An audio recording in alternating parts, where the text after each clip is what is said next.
one, the ether of space-time physics is the empty set of pure mathematics. The present note is basically an announcement of a theoretical and experimental resolution of one of the most basic fundamental problems of physics, namely the very existence and reality of the ether. This is not only basic philosophy of science or insightful results in theoretical physics and cosmology, but more than that, because it may lead to actually realizing the futuristic dream of free energy. Our mathematical and indirect experimental verdict is that the ether exists and it can be equated to the empty set of pure mathematics. More precisely, the ether may be understood for all mathematical and physical purposes as being identical to the empty set underlying the Penrose fractal tessellation universe, which obeys Kahn's corresponding dimensional function of his non-commutative geometry. It is then a relatively short distance to conclude from the above that cosmic dark energy is simply the energy stored in the ether empty set, so that the agreement between the theoretical calculation and the numerous accurate cosmological measurements may be taken as an indirect experimental confirmation of this spectacular model for the ether. In fact, the mere fact that Penrose fractal tessellation is a well-known and valid model for quasi-crystals, that is, a real material with five-fold symmetry, as well as for the cosmos at large, is a sufficient fact to reinvigorate an old analogy between photons and phonons. And one little more. Seen in this larger imaginative new reality, we can go on confidently repeating what we have claimed for many years, that space-time is physically real and may be regarded as a highly advanced material which can be harnessed to yield practically infinite clean, free energy via what we called a dark energy Casimir nanotech reactor. Such a reactor was thought of by many visionaries before, but was never given anything like a firm mathematical and experimental justification as we did within the E-infinity theory proposal. Yeah, this really say it all. You find something as simple as this, the ease of calculation when you use the golden mean number system. And then suddenly I take a book which is way above my mathematical knowledge, which is a book of this great mathematician, Alain Connet, non-commutative geometry. And just out of curiosity and the stubbornness of an Egyptian engineer, I open a book without the slightest hope of understanding anything in it. I don't even master the language he's using. And suddenly I find a picture which I can understand. It's a fractal picture. He called it Penrose universe. And he said in his book, he had the privilege to be in a lecture given by Sir Roger Penrose, whom I know very well because of all his popular books and all what he done in fractal and things like that. And then suddenly I find an equation which immediately jumped into my eyes because it's full with golden mean. I thought this is crackpottery.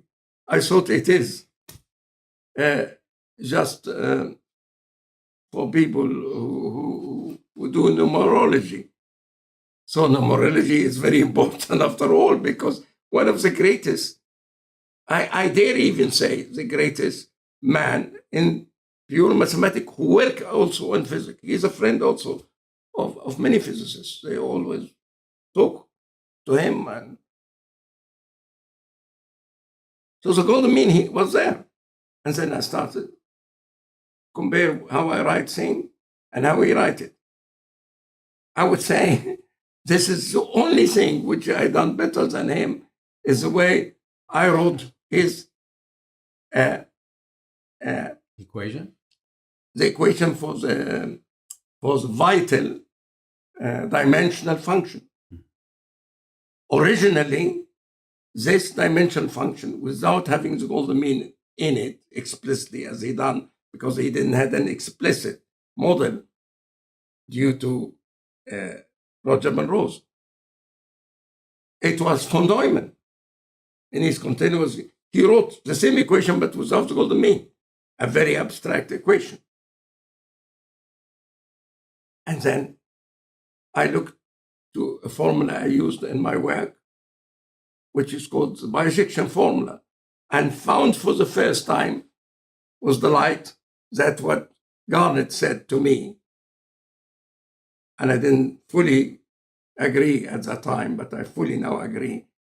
Writing things in a different form can sometimes means the whole world. Mm-hmm. And really the way I wrote the bijection formula, it is identical to that of the dimensional function of Alain Cornet in his book. The bijection formula. The bijection formula. Mm-hmm. But my way is far more economical and straightforward, mm-hmm. and doesn't need many pure mathematical explanation. And from that moment on, it was clear way all the way. I realized immediately the fallacy of this numerology claims and this crackpottery with golden mean, and this is all half sort of ideas and playing around with number and all this,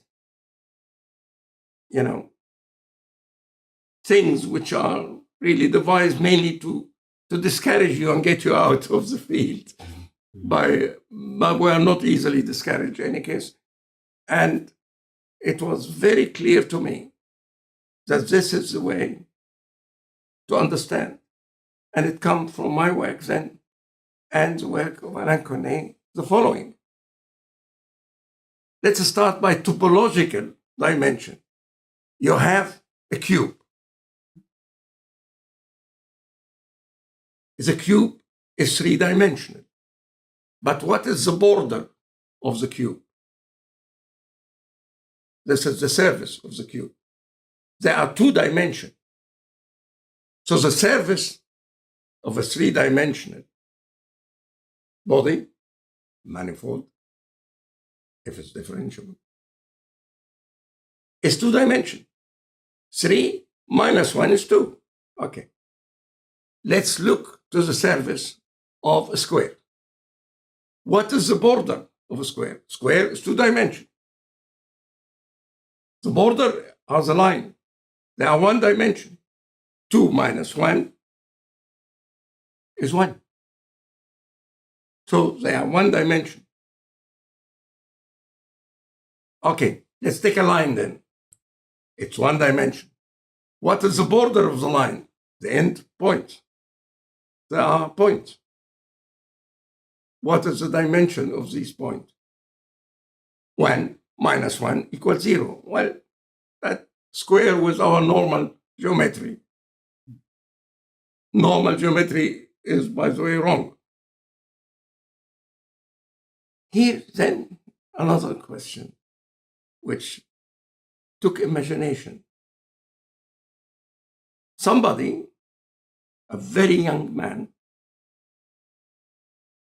a Russian Jew, highly talented, Pavlovich, actually, Eurozone. He asked himself a question, further still. Mm-hmm. He said, what is the border of a point? Mm. Now, for ordinary people, such a question is nonsense and crackpottery. But he asks the question. Mm-hmm. Mm-hmm. And in the school, the great school of mathematics of Moscow, from where all the greatest names of the Russian science come from in mathematics, he was there. And he said, imagine I write a general equation, not the dimension of whatever I have, minus 1. I call this dimension n, minus 1. Give me the border of whatever n is. Mm-hmm. So if if a point is zero dimension, as we just reasoned, and we agree with that. So the border of the point is 0 minus 1 is minus 1. And that is the empty set. And that is really the solution of everything. But you needed another step. You know, Ball Horizon was mad, and I was madder.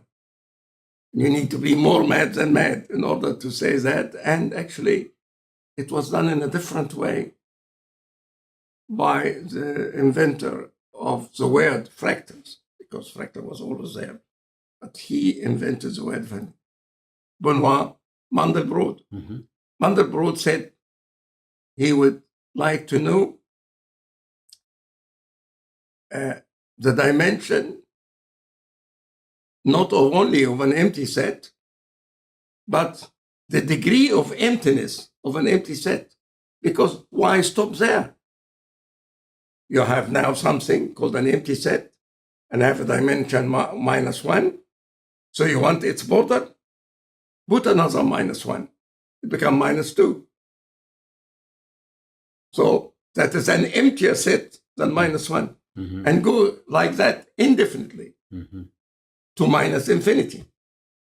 And from the bijection formula and from the work of Alain Cornet, now we can find the insubstantial nothingness about Heidegger and Sartre were taking, the real nothingness, where nothing exists, not even the question. Phi,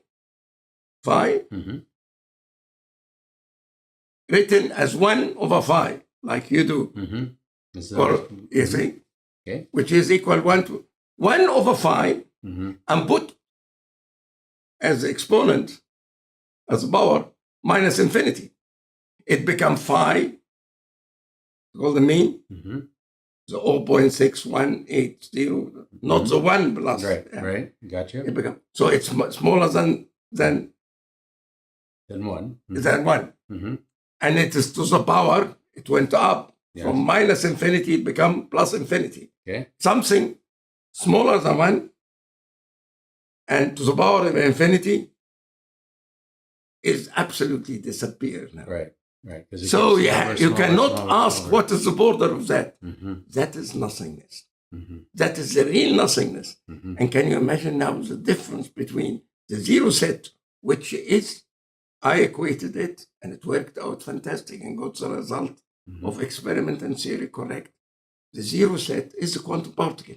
Actually, it's a jump to say it's a quantum particle. The zero set is the pre-quantum particle before you can call it quantum particle. And the empty set is a quantum wave. And the still emptier than the empty set, it becomes the surface of the quantum wave, which is space-time. And when you go on and on and on and on, then you arrive to nothingness. This is really the basis of everything. And all anomaly, all anomalies, all paradoxes, totally disappear. The paradox was completely normal. You are mixing between zero and empty and nothingness. You see? And this, being careful of making this distinction. Being careful to make the distinction between those three things. And this paper is what sets the scene for everything. So with the term ether. Well, this is again, you see, we are imaginative lot, but we are not accurate lot. So when we don't find quickly something mathematical, as a physicist, we invent a word for it and finish. Ether, there's no ether. Relativity sends the ether away. We don't need any ether. Don't bring the ether back. The ether is back. Because we are talking all the time about space-time and all these things. Of course, these are different words for the same thing. It's tautology, they call it in philosophy. Mm-hmm. But you want the proper expression, it's empty set, and emptier still, and empty, and empty, and empty. So space-time, Mm-hmm.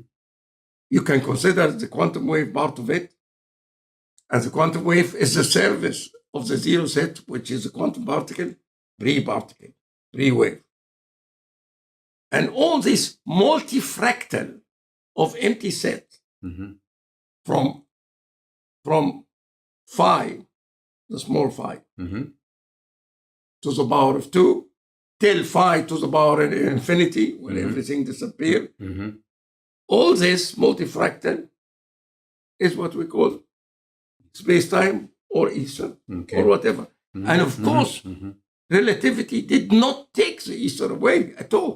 Again, the problem is when people talk with confidence, although really they don't know what they're talking about. Mm-hmm.